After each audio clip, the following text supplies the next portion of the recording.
Amén, hermanos. Gracias al Señor.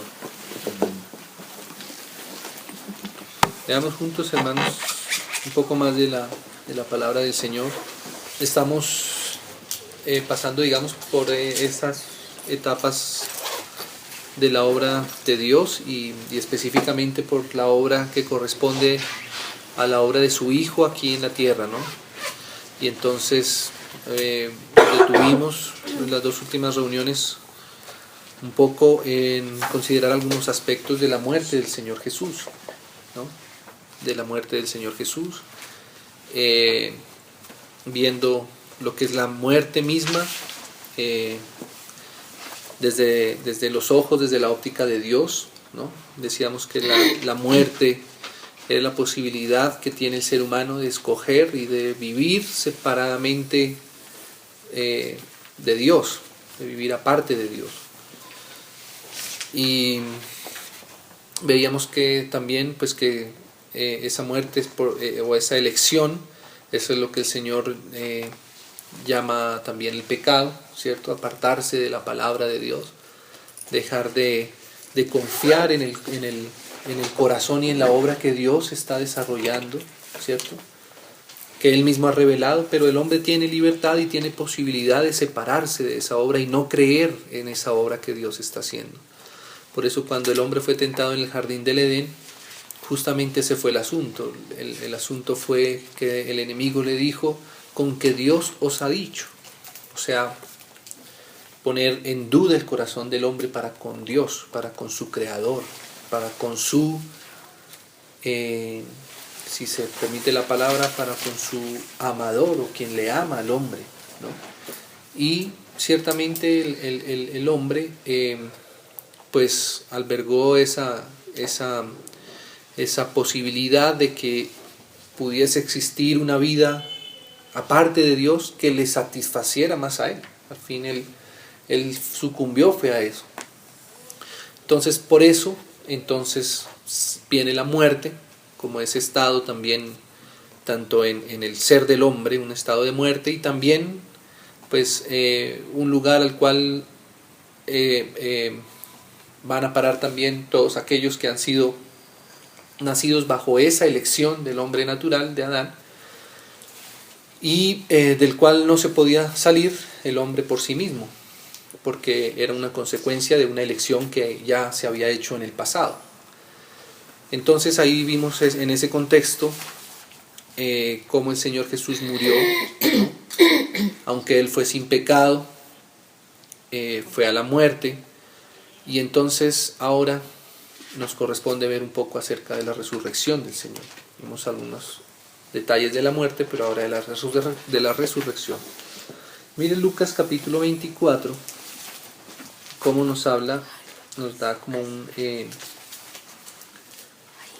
un resumen de todo esto que hemos venido diciendo hasta aquí, y que con la ayuda del Señor podemos avanzar un poquito más. Dice así, el versículo 44, dice, y les dijo,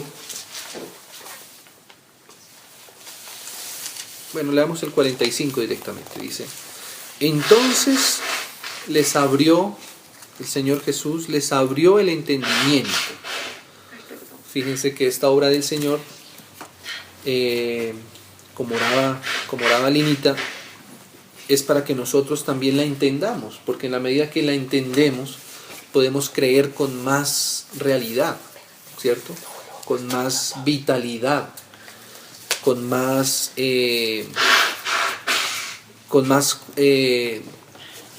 digámoslo así, fe, ¿no? Con más convencimiento, porque acordémonos que la fe viene por el oír la palabra de Dios. Ahí donde realmente la fe puede ser alimentada. La fe nuestra no es una fe que está en el aire, no es una fe simplemente que está como en nuestra mente solamente. Nuestra fe se basa en una realidad objetiva. Y todo esto que hemos venido hablando, lo hemos venido diciendo de cierta manera, para que podamos ver nosotros cómo la obra que el Señor va haciendo es una obra coherente, y que es una obra que se corresponde con una realidad, digámoslo así, con una realidad sustancial, que se puede realmente entender y comprobar y realmente hallar sentido a lo que dice la Biblia, a lo que dice la palabra, ¿no? Entonces aquí justamente eso es lo que hace el Señor. Mire, dice que entonces les abrió el entendimiento, porque hermanos, cuando nosotros no entendemos en lo que creemos, eso se vuelve religión. Hacer las cosas sin entendimiento es sola religión. Sí. Y religión puede ser cualquier cosa. La diferencia entre la religión es que la religión no te da vida, no te da esa vitalidad que necesitamos en nuestro ser, en nuestro espíritu, en nuestra alma, en nuestro cuerpo. No da gozo. Dime. No da gozo tampoco. No da alegría, no da gozo, sientes como que estás haciendo algo mecánicamente. No es eso hacer las cosas sin entendimiento, ¿cierto? Y en sus fuerzas. Y además, exactamente, lo deja uno en sus propias fuerzas, porque es como si uno estuviera tratando de empujar algo de lo que uno no es capaz, pero sé que tengo que empujarlo y trato de darle realidad por mí mismo, como si la realidad de las cosas estuviera en mi mente o estuviera en mi convencimiento. Y no es así, la realidad de las cosas está en lo que es objetivo, en lo que ya Dios ha establecido. Amén. Por eso, por ejemplo, podríamos decir, sí, el Señor fue sin pecado y Él murió por nosotros en la cruz, pero ¿por qué era la muerte lo que Él tenía que justamente hacer? ¿Por qué el Señor tenía que realmente morir? ¿No? ¿Por qué Él tenía que ser sin pecado? Todo eso empieza a ser una realidad en nosotros y esa realidad empieza a operar en nosotros, en nuestros corazones, ¿cierto? No sé si nos acordamos, a mí me pasaba cuando era niño que cuando tenía las clases de matemáticas había muchos ejercicios que uno hacía como por, digámoslo así, como por unas cosas, una metodología que uno se aprendía como de memoria, aplicar cierta formulita, ¿cierto? Pero solamente le cambiaban a uno sí, ya no tenía que sumar manzanas sino peras, y ya uno ya no sabía, se le olvidaba sumar. ¿Por qué? Porque no había un entendimiento realmente profundo. Entonces cualquier cosa, incluso cuando no hay entendimiento, cualquier cosa también nos pone a dudar, ¿cierto? También pasábamos por algunos versos de eso.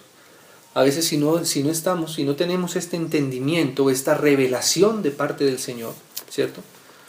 Cualquier espíritu, cualquier grafiti que vea por allá en la pared que dice algo de Dios, y ya nos pone a dudar. Ay, oiga, pero es que el grafiti tal que hay debajo del puente de la 30 con tal, allá dices otra cosa, y a mí me puso a dudar eso, ¿cierto? Entonces no es así, por eso el Señor tuvo que hacer esto. Entonces les abrió el entendimiento. ¿Y para qué? Dice, para que comprendiesen las Escrituras. O sea que las Escrituras también están para comprenderlas. Amén. Y esa es nuestra vida.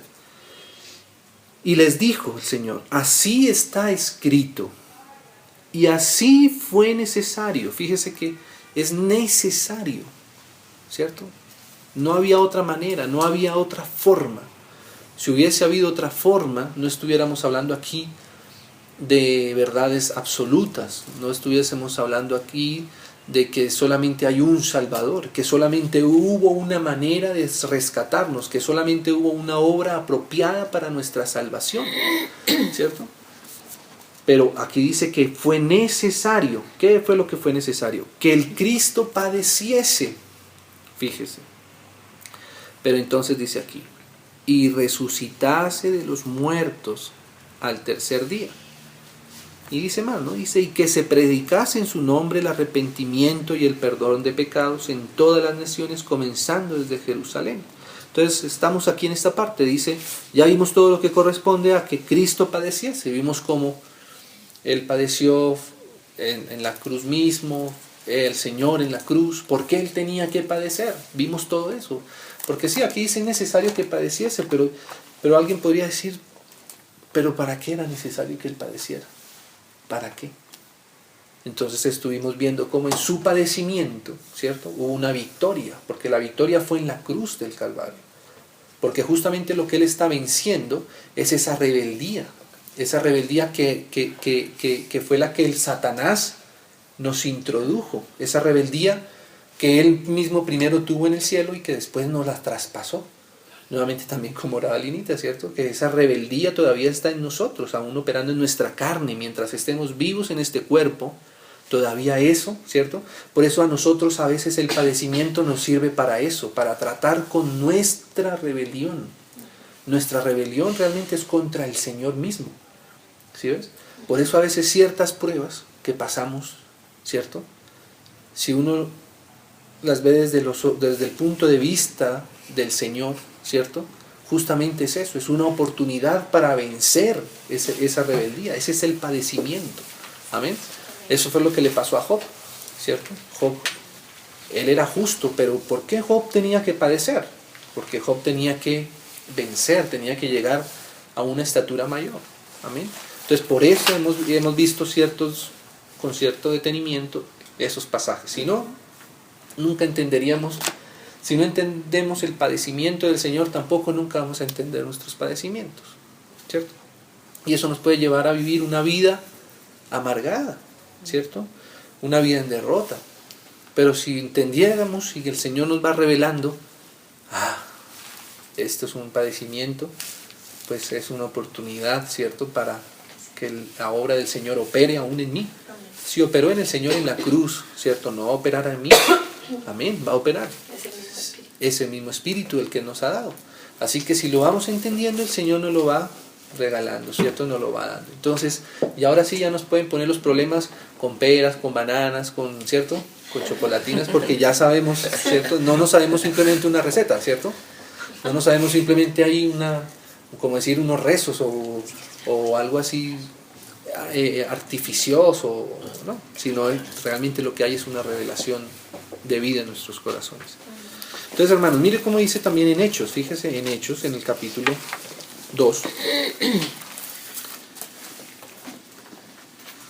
Capítulo 2, aquí es el primer discurso de Pedro, ¿no?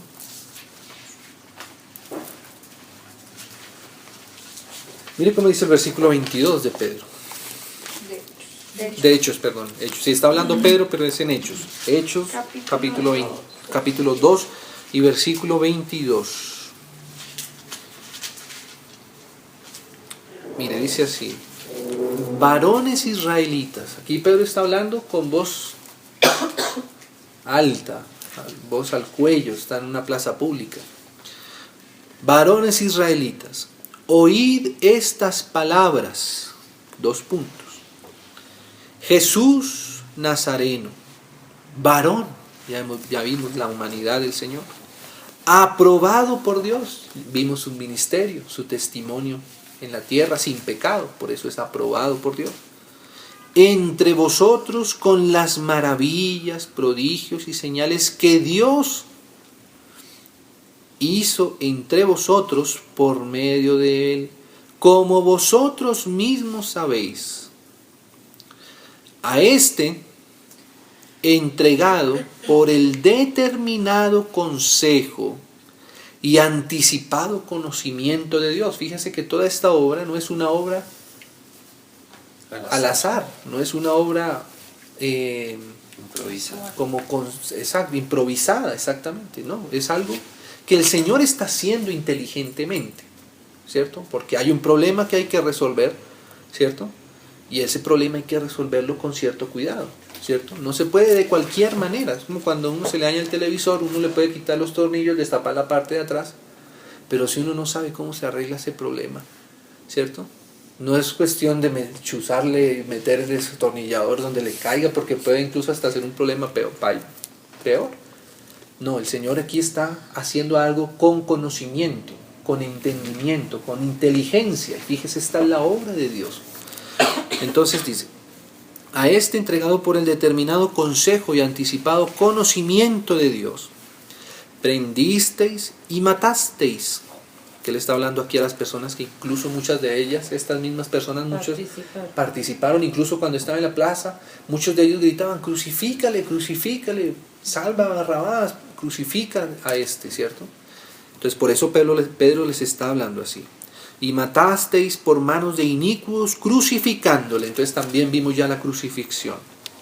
Entonces ahora el 24 dice: al cual, o sea, al Señor Jesús, Dios levantó, porque era Dios quien había determinado la muerte, ¿cierto? Fue por boca de Dios que dijo: el día que de él comierais ciertamente morirás.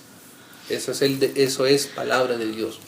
Eso es una ley que Dios creó, porque Dios es el único que puede crear todas las cosas, todas las leyes. Si existe gravedad es porque Dios hizo que existiera gravedad como una ley. Y Dios mismo no va a violentar su palabra. Dios mismo no va a violentar sus propias leyes. Y esa también fue una ley. El día que él comiereis, ciertamente morirás. La paga del pecado es muerte, ¿cierto? Entonces es una ley, dice: al cual Dios levantó, sueltos los dolores de la muerte. ¿Pero por qué Dios le levantó? Porque Dios es una persona que hoy hace una cosa y mañana la quita porque le conviene, ¿cierto? Dios dice: hoy hagamos esto, pero si no le convino mañana, entonces mire, entonces mejor hagámoslo de manera distinta, ¿cierto? Como si el Señor no fuera una persona, exacto, y fuera una persona variable, pero dice que el Señor no cambia, que dice que el Señor no es hombre para que mienta, ¿cierto? Ni hijo de hombre para que se arrepienta, ¿cierto? Es lo que Él ha dicho, ¿cierto? Entonces, ¿por qué? Entonces aquí nos va a dar la razón. Dice: ¿por qué fue que Dios le levantó? ¿No? ¿Por qué fue que Dios lo liberó de la muerte? Dice: por cuanto era imposible que fuese retenido por ella. Entonces, ¿por qué es el que el Señor resucita? Porque hay una imposibilidad de que la muerte le retenga. ¿Por qué es una imposibilidad? Porque a la muerte solo puede ir aquel que ha pecado, ¿cierto? Nadie tiene derecho tampoco a entrar a la muerte así porque sí. Entonces ahí entendimos que para que el Señor también hubiese podido estar hasta la muerte, tuvo que presentarse con pecado.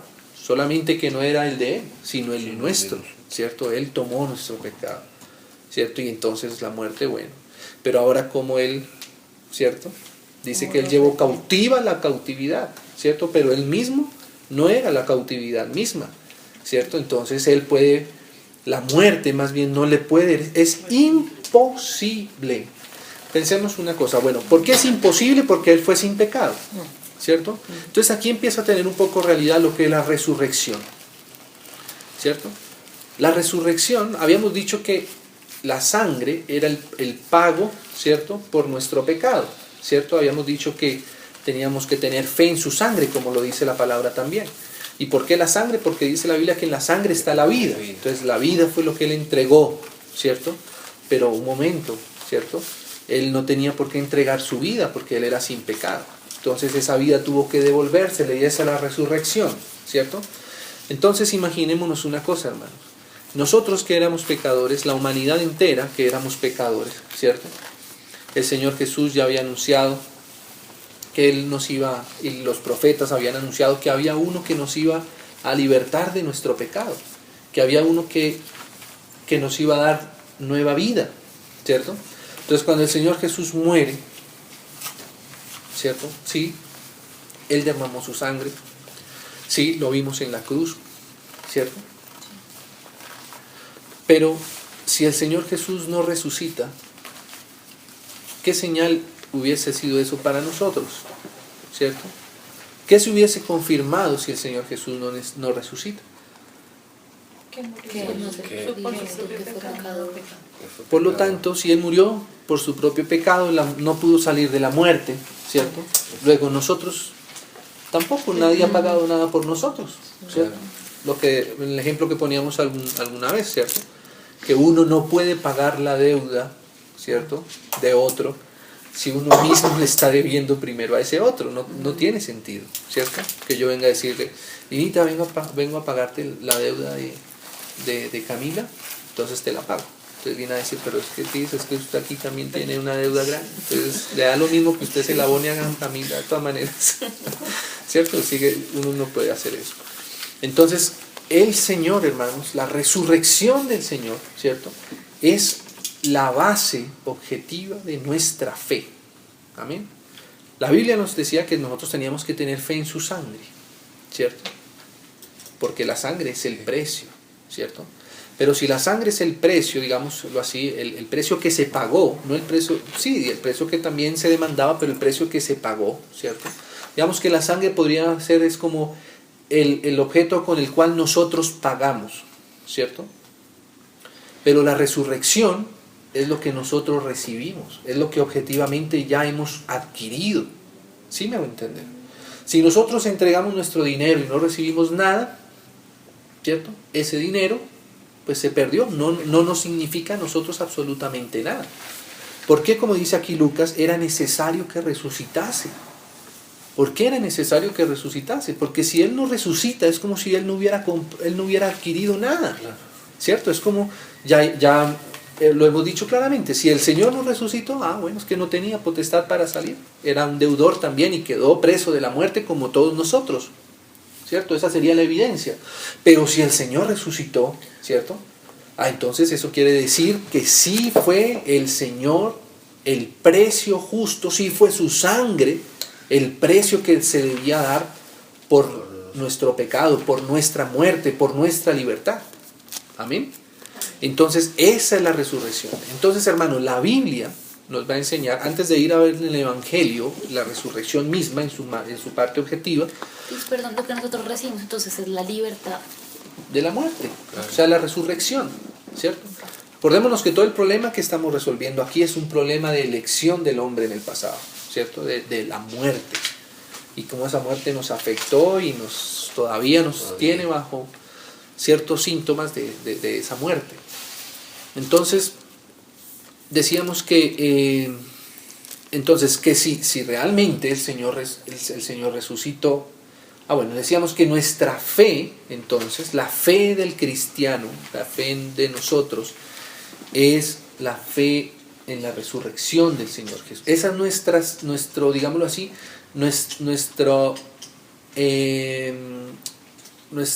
lo que hemos adquirido objetivamente hablando. ¿Ves? Eso es lo que hemos nosotros adquirido, eso fue lo que el Señor compró. Amén. El Señor compró esa vida y eso es lo que nosotros hemos obtenido de la obra del Señor Jesús. Es nuestra garantía. Sí, es lo que tú ya tienes, ¿sí me va a entender? Es algo que tú ya recibiste. Si tú compraste un terreno, ¿cierto? Tú por el terreno das un dinero. El dinero es como la sangre del Señor Jesús. No puedo comprar con cualquier cosa. Yo no puedo comprar un terreno con moneditas de cuero. No, tiene que ser el dinero apropiado para eso. Por eso el Señor es nuestra propiciación. Y esa es su sangre, ¿cierto? ¿Por qué? Porque es la vida del Señor, ¿cierto? Pero tú puedes entregar tu sangre, tú puedes entregar el precio, el dinero que corresponde a ese terreno, ¿cierto? Pero resultado de eso que tú ya has comprado, si es cierto, ¿qué va a hacer la persona? A ver, tú le vas a pagar el dinero y la persona antes va a tener que comprobar que los billetes sean correctos, ¿cierto? Si es una transacción, que el dinero ya esté en el banco y el comprador va a tener que entrar a su cuenta y corroborar. Sí pagó, sí, correcto, listo. Y fue el precio acordado, sí, ok, correcto, ¿cierto? Pero hasta ahí todavía, ¿cierto? Tú has hecho algo que todavía no sabes qué pasó, ¿cierto? Entonces, la resurrección es como si tú recibieras la escritura, ¿sí? Es ahora lo que se te entrega a ti. El Señor resucitó, o sea que sí es cierto. O sea que ese precio que se pagó, sí realmente produjo algo. Es algo que puedo tocar y puedo palpar. Entonces cuando se te da la escritura y se te dan las llaves y tú puedes entrar a tu terreno o a tu apartamento, ¿cierto? Ahí ya estás en posesión de lo que has adquirido. Amén. Entonces leamos un poquito más acá y vamos a un capítulo que es muy clave para en este momento. Entonces dice así, versículo 25, dice: porque David dice de él, va a leer un salmo profético mesiánico, porque David dice de él: veía al Señor siempre delante de mí, porque está a mi diestra, no seré conmovido. Por lo cual mi corazón se alegró y se gozó mi lengua, y aún mi carne descansará en esperanza. Esto es como un salmo, como si lo estuviera diciendo el Señor Jesús mismo. Y esto fue en el momento cuando Él murió. Esto Esto es un salmo que, digámoslo así, es como si algo que el Señor cantó, incluso en la misma muerte, durante su misma muerte, ¿no? Leámoslo otra vez, dice: veía al Señor siempre delante de mí, porque está a mi diestra, no seré conmovido, por lo cual mi corazón se alegró y se gozó mi lengua, y aún mi carne descansará en esperanza. Acordémonos que mientras tanto el cuerpo del Señor está en la tumba, ¿cierto? Entonces por eso el Señor dice así. ¿Por qué? ¿Por qué está descansado? ¿Por qué se alegró su corazón y su lengua? Dice: porque no dejarás mi alma en el Hades. ¿Sí ves? O sea, que ¿dónde está el Señor cuando dice esas palabras? Está en el Hades. Esto fue durante su muerte. Pero dice que no lo dejará, ¿cierto? Ni permitirás que tu santo vea corrupción. Por eso eran esos 3 días, ¿cierto? Porque la carne, si no hay alma, si no hay vida delante de él, pues la carne se va a empezar a secar y se va a empezar a descomponer. Por eso esos 3 días también tienen que ver un poco con eso. Me hiciste conocer, mire este versículo tan misterioso. Me hiciste conocer los caminos de la vida. ¿Ven? O sea, hay un camino, ¿cierto? De donde de la muerte se pasa a la vida. Así como hay un camino que nos conduce de la vida a la muerte, que es hacia abajo, hay un camino que de abajo hacia arriba va alcanzando. Ese es el proceso de la resurrección objetiva del Señor Jesús. Me llenarás de gozo con tu presencia. Leamos un poco más. Varones hermanos, aquí está Pedro explicando este pasaje. Varones hermanos, se os puede decir libremente del patriarca David, que fue el que escribió este salmo, que murió y fue sepultado, ¿cierto? Y su sepulcro está con nosotros hasta el día de hoy, como decir, él murió y quedó muerto. O sea que esto que él decía, que no dejarás que tu santo vea corrupción, que no dejarás mi alma en el Hades, por eso fue que Pedro entendió que David era como decir, profetizando la obra de Dios, la obra del Señor Jesús. ¿Sí ves? Por eso él les está diciendo esto, dice el versículo 30. Pero siendo profeta y sabiendo que con juramento Dios le había jurado que de su descendencia en cuanto a la carne levantaría al Cristo para que se sentase en su trono, viéndolo antes, o sea, el Señor le reveló eso a David, ¿sí ves? Por medio de ese salmo uno se da cuenta que el Señor le revelaba a David la obra que él iba a hacer con que el Hades no le iba a poder sostener, que el Hades no le iba a poder impedir que volviera otra vez a vivir. Y todo esto que él estaba contando acá. Entonces dice así: viéndolo antes, habló de ¿qué? De la resurrección de Cristo. O sea que esos pasajes se referían a la resurrección de Cristo. Se le dio como profecía. Lo dio como profecía, exactamente, lo dio como profecía. Dice, habló de la resurrección de Cristo. O sea, que su alma no fue dejada en el Hades. ¿El alma de quién? De Cristo. Ni su carne vio corrupción. A este Jesús resucitó Dios, de lo cual todos nosotros somos testigos, ¿no? Entonces, bueno, de ahí en adelante ya vas a hablar de otra cosa, pero aquí ver cómo Pedro está hablando de la resurrección, ¿cierto? Entonces la resurrección, hermanos, como decíamos, es nuestra garantía, es lo que hemos adquirido y es algo también objetivo, amén, no depende de nosotros, ¿cierto? Que el precio ya está pagado, sí.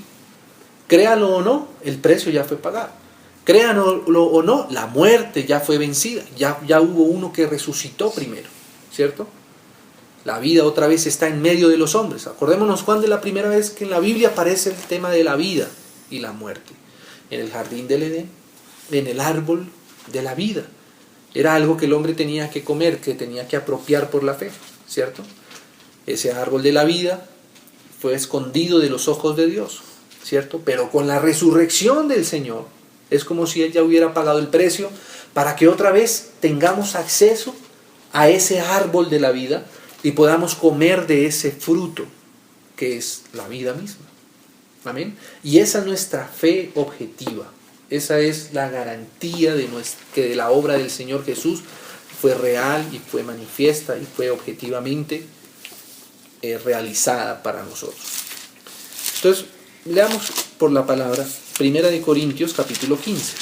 Pablo le va a dedicar todo un capítulo a la resurrección. Capítulo 15, versículo 1. Primera de Corintios, dijiste. Sí, Primera de Corintios capítulo 15, versículo 3. Llámalo desde el versículo 3. Dice así, dice: porque primeramente os he enseñado lo que asimismo recibí. ¿Qué fue lo que primero recibió Pablo?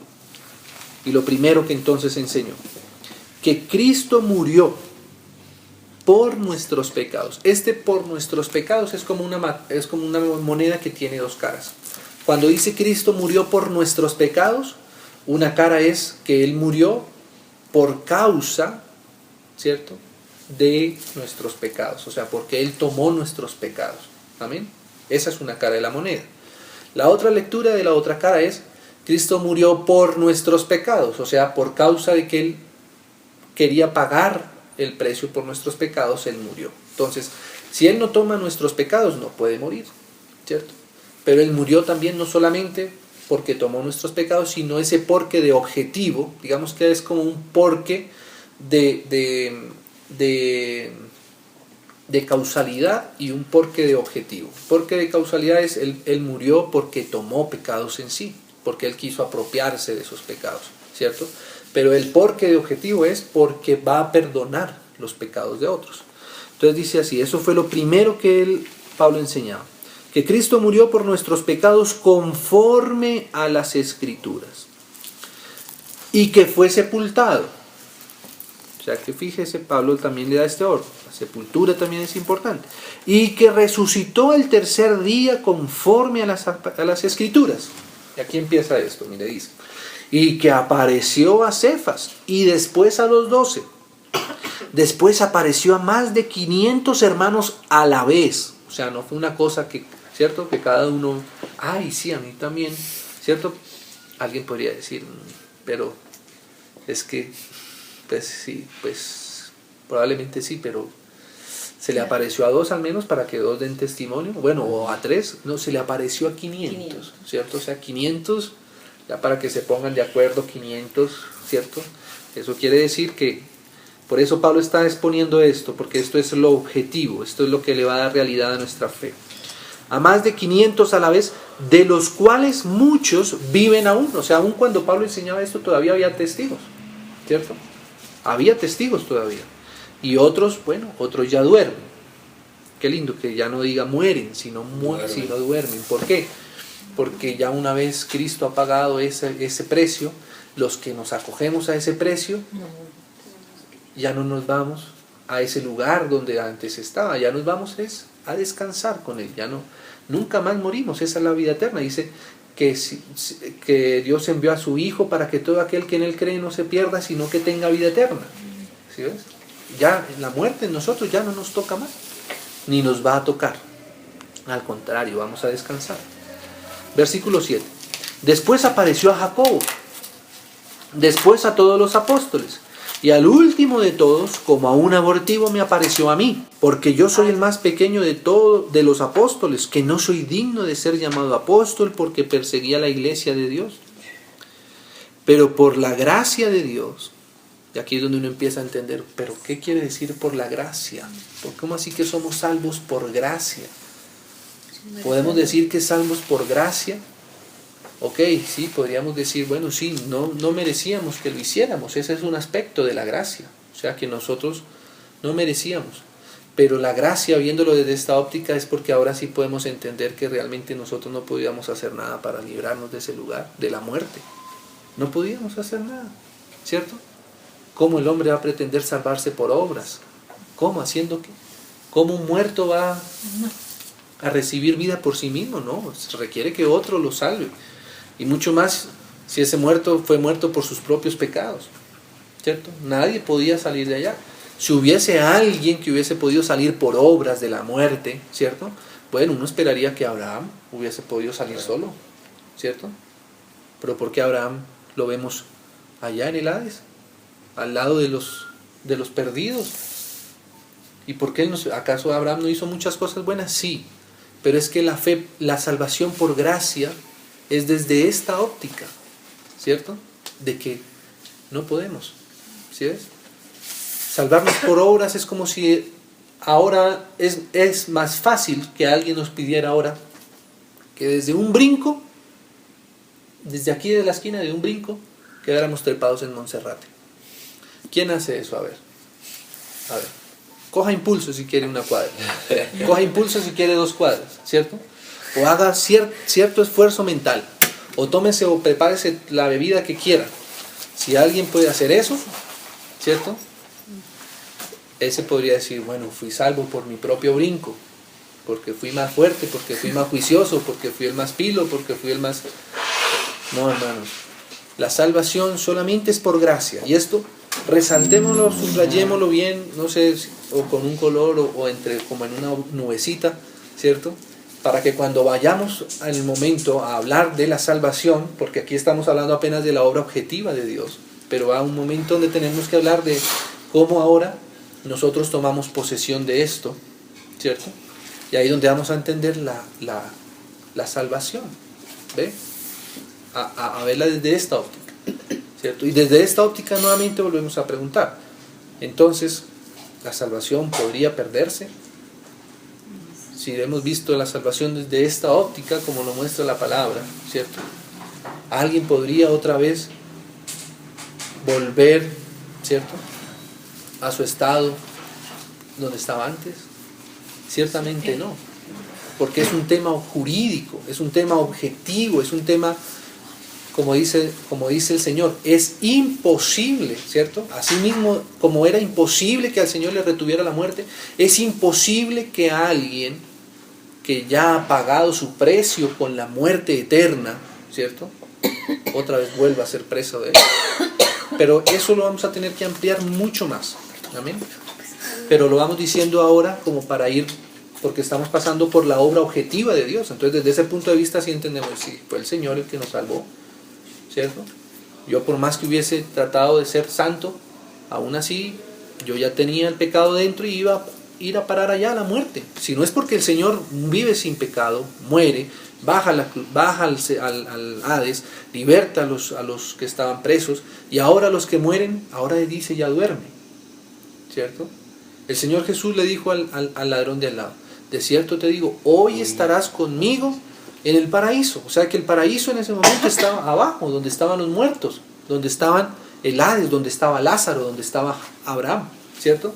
Pero después en 2 de Corintios, capítulo 12, cuando Pablo dice que él fue al paraíso, él dice que fue ahora al tercer cielo. O sea que el paraíso, que era el lugar en donde estaban las personas que habían muerto sin el Señor, estaban allá, ahora el Señor lo llevó al tercer cielo. Pero, ¿puedo hacer una pregunta? Pero la blasfemia del Espíritu Santo, por la blasfemia del Espíritu Santo, ¿sí se puede perder la salvación? No, lo que pasa con la blasfemia del Espíritu Santo, dice así la Biblia, dice que nadie que blasfeme contra el Espíritu Santo, ¿cierto?, podrá ser perdonado. Todos los pecados son perdonables, ¿cierto? Una persona se puede presentar delante del Señor con el pecado más bajo que podamos considerar, y ese pecado tiene perdón, ¿cierto? Pero si una persona blasfema contra el Espíritu Santo, no puede ser perdonado. ¿Por qué? Nuevamente, porque aquí surge una nueva ley. Quien puede traer arrepentimiento a nuestro corazón es el Espíritu Santo. La Biblia dice que el Espíritu Santo es el que convencerá al mundo de pecado. ¿Quién puede hacer esa obra? El Espíritu Santo. El Espíritu Santo un día viene y nos dice, arrepiéntete, ¿sí? Eso no lo va a escuchar el hombre por sí mismo. O sea, eso no va a salir del hombre mismo. ¿Sí me van a entender? Nosotros no nos damos cuenta que estamos en un lodo sucio, ¿cierto? Si alguien nos dice, oye, mira, arrepiéntete, ¿cierto? Entonces, el único que puede tocar nuestro corazón a arrepentimiento es el Espíritu Santo. Y si la persona rechaza, blasfema contra el Espíritu Santo, ¿quién más va a poder traer el arrepentimiento? ¿La mamá? No. La mamá, por más cantaleta que dé, nunca va a poder llevar a nadie a que se arrepienta. Es que yo lo Bueno, si las palabras de su mamá vienen de parte del Espíritu Santo, ¿cierto? Bueno, sí. Pero si no es el Espíritu Santo, nadie nos puede. Pero entonces eso, Consuelito, es obviamente antes del perdón de salvación, ¿cierto? Porque ahora va a surgir otra ley.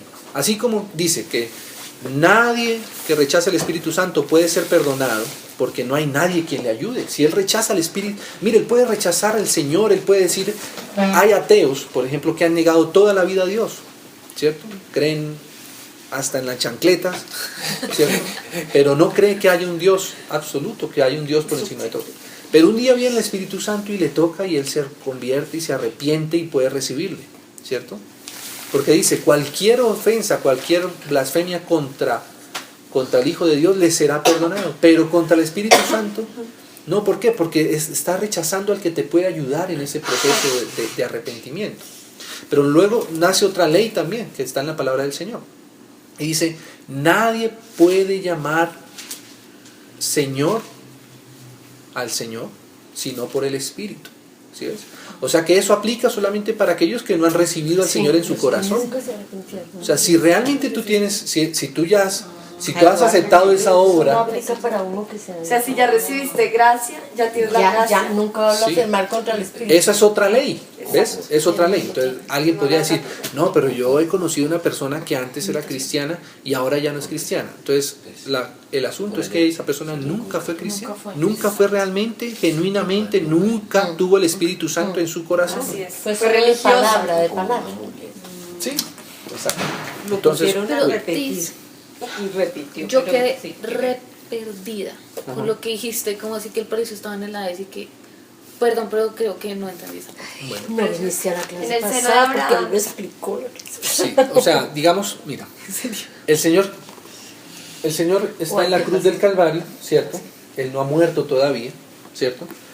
Ya habíamos leído en Lucas, ¿cierto? Que veíamos que todo el que moría antes del Señor Jesús, antes de que el Señor Jesús resucitara, todo el que moría descendía. Vimos que descendió Abraham, vimos que descendió Samuel, ¿cierto? Hasta los más santos, Samuel, imagínate Samuel, ¿sabe qué dice Samuel? ¿Sabe qué dice la Biblia de Samuel? Dice que Samuel no dejó caer en tierra ninguna palabra de Dios. Ninguna, ni una sola. Samuel la dejó caer antes. Fue consagrado desde antes de ser concebido, cuando Ana oraba al Señor. Que le Ya pedía. está, Samuel. ¿Y sabe a dónde fue parar Samuel? El seno. Al seno de Abraham, que estaba en el Hades, que estaba abajo, estaba en el infierno. Porque todas esas palabras son palabras distintas. Infierno, a veces lo traducen, el Hades a veces lo traducen infierno, ¿cierto? O Seol, infierno, ¿cierto? Así que todos estaban abajo. Había cámaras como lo muestra la Biblia. Entonces, uno de los ultimitos que murió antes de que el Señor Jesús muriera, ¿cierto? Fue justamente los ladrones que estaban, ¿cierto? Con él. En la cruz con él.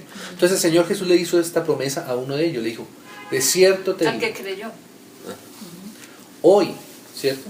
Él hubiera podido decir, mira, dame 3 días. Es que tengo que hacer otras Exacto. 3 días regreso. No, pero el Señor le dijo, hoy, Al centro.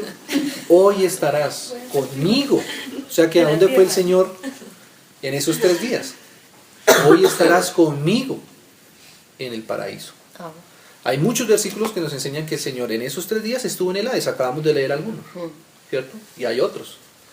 Pedro mismo nos enseña eso, que bajó al infierno a predicar, ¿cierto? Entonces uno puede decir, pero entonces el Señor que se está contradiciendo, porque al ladrón le dijo que iba a estar con él en el paraíso, pero Pedro dice que en esos 3 días fue en el Hades predicando a los encarcelados. Es que el tema es que el paraíso en ese momento estaba en el Hades, Porque Cristo no había muerto. que es no el había seno de resucitado. Abraham.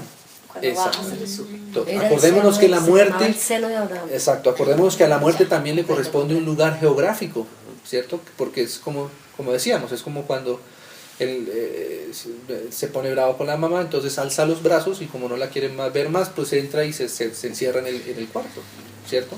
Esa es la muerte también. El enemigo dijo, pues yo no quiero estar en la presencia de Dios. Bueno, está bien, hagámosle un cuartico y que vaya y se esté allá. Y ese es el infierno, ¿cierto? Entonces, en ese momento el Señor le dice al ladrón, le dice, hoy estarás conmigo en el paraíso. O sea, que ese ladrón que murió, ¿a dónde fue a dar?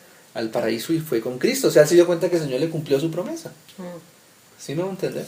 Ahora, cuando el Señor ya resucita y se va y asciende y todo esto, hay un traslado de esa área geográfica que antes le pertenecía a la muerte, ahora es llevada ¿a dónde? Al tercer cielo. ¿Por qué sabemos eso? Pues leámoslo ya que estamos ahí. Lo que pasa es que no vamos a terminar la otra parte, pero bueno, leamos hasta donde Ay, alcancemos. perdón. No, porque todo esto es necesario, por eso es bueno también. Segunda de Corintios, ahí más adelante, versículo 12. Capítulo 12, perdón. Mire lo que dice Pablo. Ahora está hablando Pablo. Esto ya después ya que el Señor ha ascendido y ya antes han pasado muchos años desde que el Señor ya murió y resucitó y ascendió. Y ya el Espíritu Santo ha descendido y Pablo ya tiene incluso el mismo Espíritu Santo en su corazón. O sea, no hemos llegado hasta ahí todavía en el desarrollo, pero eso ya es allá. Entonces dice el versículo 1, ciertamente no me conviene gloriarme. O sea, Pablo no va a decir esto para gloriarse, ¿cierto? Pero vendré a las visiones y a las revelaciones del Señor. Conozco un hombre en Cristo, está hablando de él mismo, más adelante lo va a decir, pero es así. Conozco a un hombre en Cristo que hace 14 años. Si en el cuerpo, no lo sé. Si fuera del cuerpo, no lo sé. Dios lo sabe. O sea, Pablo mismo no supo, no entendía ese fenómeno, ¿cierto? A veces a uno le pasa eso. No sé si me soñé, pero estaba con los ojos abiertos, pero también vi cosas que no estaban en el cuarto, pero cierto, eso le pasó a Pablo. Entonces dice así, fue arrebatado. Ese arrebatado es Para arriba. sí, ahora se me fue la palabra en el griego, pero ¿Levantado? No.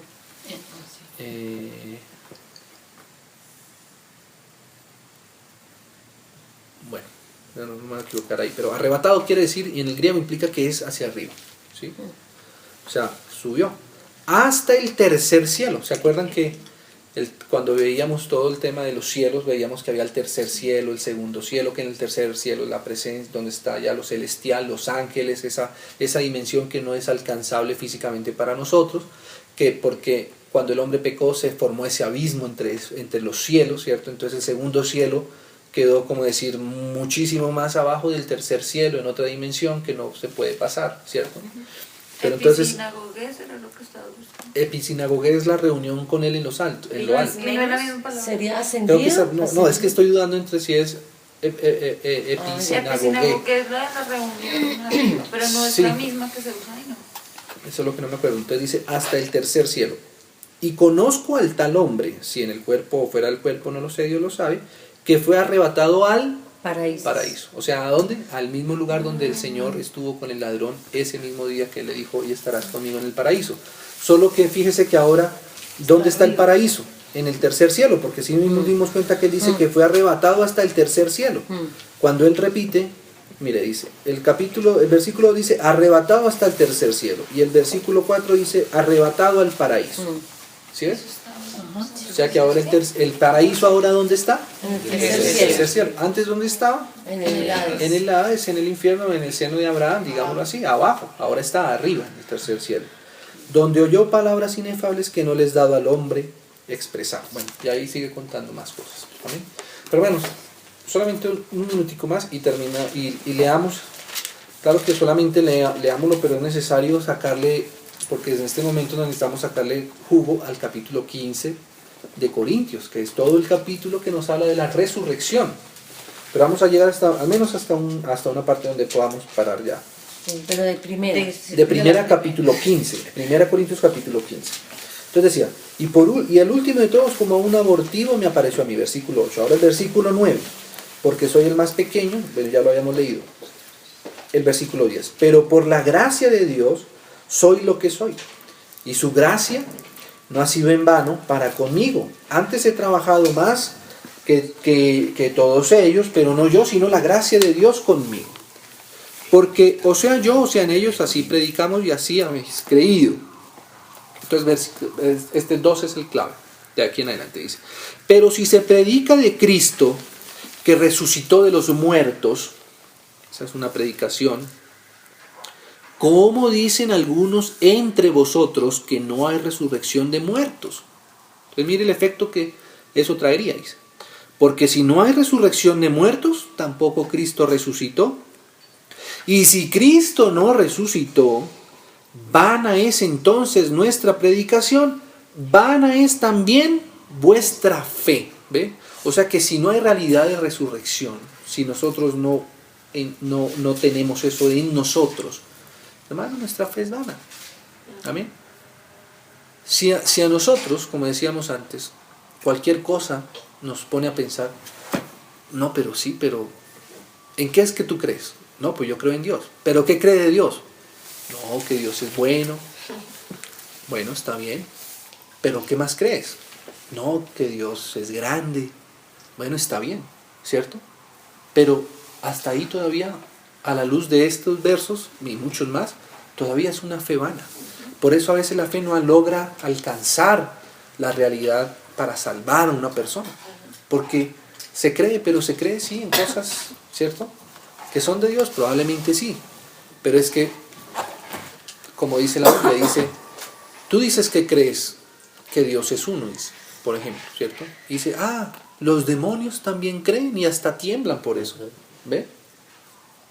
Pero eso no es exactamente. ¿Por qué? Porque aquí estamos hablando de algo que tiene que ver con nuestra libertad. ¿Sí me hago entender? Con nuestra libertad, ¿cierto? Entonces dice, si Cristo no resucitó, van en nuestra fe, hermanos, ¿cierto? O sea que nuestra fe cobra realidad, cobra eternidad, cobra veracidad en la resurrección del Señor Jesús. Amén. Esperanza. Nuestra esperanza es del Señor Jesús. Nuestra esperanza es la resurrección de Cristo. ¿Sí me hago entender? Pero nuestra esperanza no es ni siquiera, o nuestra fe no se fundamenta en que Dios es todopoderoso.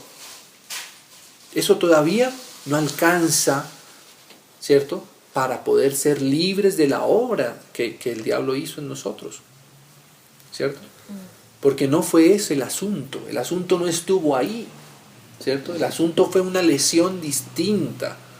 Por eso tiene que ser la fe en la resurrección del Señor Jesús, que si confesares con tu boca que Jesús es el Señor y Dios le levantó de los muertos, esa es la confesión que tiene que haber en nuestro corazón, esa es la realidad del cristiano, ¿sí? Si no llegamos a eso, ¿cierto? Hermano, eso es como servir un chocolate en una mesa de 2 patas. Y en cualquier momento se puede regar eso y, ¿cierto?, se vuelve un problema mayor, ¿cierto? Es que lo dice la Biblia, leamos un poco más, dice. Y somos hallados falsos testigos de Dios, porque hemos testificado de Dios que Él resucitó a Jesucristo, a Cristo, al cual no resucitó, si en verdad los muertos no resucitan. Porque si los muertos no resucitan, vuelve y lo dice, mire, tampoco Cristo resucitó. Y si Cristo no resucitó, vuestra fe es vana. Aún estáis en vuestros pecados. ¿Sí ves? Porque dice, entonces también los que durmieron en Cristo perecieron. Está diciendo Pablo como dando, ¿cierto? Como dice, entonces quiere decir que los que han muerto después de Cristo también van para el hueco, ¿cierto? Si Cristo no resucitó, entonces los que mueren, seguimos muriendo. No, ya nosotros ya no morimos. Nosotros ya tenemos vida eterna. Eso es lo que quiere decir vida eterna. ¿Ves? Ya morimos, hermano. Es más, yo pienso que incluso uno no debería, ni siquiera esa palabra ya no aplica a nosotros. Es como estar mal usando la palabra. ¿Ve? Pues el Señor... Porque inventamos otra palabra para dormir. Exacto. Por eso Pablo dice, ¿sabe qué dice Pablo? Dice en 2 Tesalonicenses, dice que cuando un hermano muere, ¿cierto? Dice que nosotros no debemos entristecernos como los que no tienen esperanza. ¿Sí? No dice no tenemos que entristecernos, ¿cierto? Pues, ¿por qué? Sí, hay una tristeza, lógicamente, obvio, ¿cierto? Porque pues ya no le tenemos más, ¿cierto? Ya no le podemos disfrutar más aquí en la tierra, nos va a hacer falta y lógicamente pues eso es una tristeza, ¿cierto? Pero dice, pero no como los que no tienen esperanza. O sea que ya nuestra condición frente, como dice Pablo, dice, para mí el vivir es Cristo y la muerte es ganancia. ¿Cómo no va a ser ganancia, hermanos? Es que ir al paraíso es la cosa, ¿cierto? Es una belleza, ¿cierto? Es un descanso. Entonces para nosotros, fíjese, la muerte ahora es un descanso. ¿Sí? O sea, la muerte en ese sentido de ser sepultados, pero realmente, ¿cierto? Es cada vez que alguien parte con el Señor, para Él es una alegría, ¿cierto? Mientras nosotros lloramos, Él va riendo, ¿cierto? Entonces dice Pablo, pero dice aquí, ¿no? Entonces dice, entonces también los que durmieron en el Cristo perecieron, ¿no? Si en esta vida solamente esperamos en Cristo, somos los más dignos de conmiseración de todos los hombres, si Él no hubiera resucitado, ¿no? Está hablando en ese contexto. Mas ahora Cristo ha resucitado de los muertos, aleluya. Primicias de los que durmieron, ¿sí ves? Es hecho. Porque por cuanto la muerte entró por un hombre, ¿sí ves? Aquí empieza a... Fíjense cómo Pablo entiende esto como quien entiende una fórmula física, como quien entiende la matemática, o como quien entiende el derecho jurídico de Dios, ¿cierto? Un abogado para poder defender a alguien tiene que conocer la ley, los estatutos, ¿cierto? ¿De dónde es que el abogado va a poder pelear la libertad de alguien? ¿Cierto? No solamente con base en lo que la persona es, ¿cierto? No, es que yo considero que él debe salir porque él pues no quiso y pobrecito. No, ese no es un argumento para que alguien, no, es que el artículo tal, en la ley tal, permite por esta causa tal cosa y la evidencia, la prueba fue que mire y la frenada, por eso tienen que ir a cosas objetivas, y en cosas objetivas es que el juez puede llegar a decir, sí, realmente, ¿cierto? No merece esa pena, ¿cierto? Ven cómo Pablo entiende esto, por eso él empieza a desarrollar esto así, dice, porque por cuanto la muerte entró por un hombre, también por un hombre la resurrección de los muertos. ¿Por qué? Porque ahora ya nos acogemos a la obra de ese, que ya pagó, ¿cierto? Acordémonos del saldo que él había dado. También por un hombre la resurrección de los muertos. ¿Qué? Dice que como la muerte entró por un hombre, ¿entró a quién? ¿A dónde entró la muerte? A la humanidad. Ahora está poniendo en ese mismo nivel la resurrección. También por un hombre la resurrección va a entrar. ¿Sí ves? Es por eso. Por un hombre. Dice, porque así como en Adán todos mueren, también en Cristo todos serán vivificados. Pero si estás en Cristo. Por eso dice, en Cristo. La clave es si está en Cristo, ¿cierto? Entonces va a ser vivificado, ¿cierto? Si está en Cristo, está vivificado. Pero cada uno en su debido orden. Bueno, aquí ya voy a hablar del orden. Cristo las primicias, esta coma no está en el griego. Luego los que son de Cristo, ¿sí ves? Los que son de Cristo, esos son los que van a resucitar. Los que vamos a resucitar, los que son de Cristo, ¿y cuándo? En su venida. Luego el fin, cuando entregue el reino al Dios y Padre y cuando haya suprimido todo dominio, toda autoridad y potencia. Porque preciso es que Él reine hasta que haya puesto a todos sus enemigos debajo de sus pies. Y el postrer enemigo que será destruido es la muerte. O sea, todos los que guardan y cuidan la muerte. Eso también. Porque todas las cosas las sujetó debajo de sus pies. Y cuando dice que todas las cosas le han sido sujetas a Él, claramente se exceptúa aquel que sujetó a Él todas las cosas. Pero luego que todas las cosas le estén sujetas, entonces también el Hijo mismo se sujetará al que le sujetó a Él todas las cosas, para que Dios sea todo en todos. De otro modo, ¿qué harán los que se bautizan por los muertos si en ninguna manera los muertos resucitan? ¿Por qué pues se bautizan por los muertos? ¿Y por qué nosotros peligramos a toda hora? Dice Pablo. Entonces, os aseguro, hermanos, por la gloria que de vosotros tengo en nuestro Señor Jesucristo, que cada día muero. Si como hombre batallé en Éfeso contra fieras, ¿de qué me aprovecha? Igual si va a morir, si no va a tener resurrección, ¿para qué? ¿Para qué va a poner su propia vida arriesgándola por el Señor? ¿Cierto? Si es algo que al fin va a morir, no tiene sentido. Eso es lo que Pablo está diciendo. Si los muertos no resucitan, dice Pablo. Si los muertos no resucitan, entonces ¿qué dice Pablo? Comamos y bebamos, porque mañana moriremos. Como si ese fuera el fin, ¿cierto? No erréis, ¿ve? No erréis. Las malas conversaciones corrompen las buenas costumbres. Velad debidamente y no pequéis, porque algunos no conocen a Dios. Para vergüenza vuestra lo digo. Pero dirá alguno, ¿no? ¿Cómo resucitarán los muertos? ¿Con qué cuerpo vendrán? Entonces aquí ya empieza a hablar del cuerpo y de todo esto. Entonces dejémoslo hasta ahí, porque ahí pues hay que ver otras cosas. Pero entonces, esta es, hermanos, la razón de la resurrección del Señor Jesús. Amén. La resurrección objetiva. Entonces, si el Señor nos concede, pues tocará otra reunión más para completar lo de la resurrección. Amén. Amén. Quedémonos hasta ahí por hoy.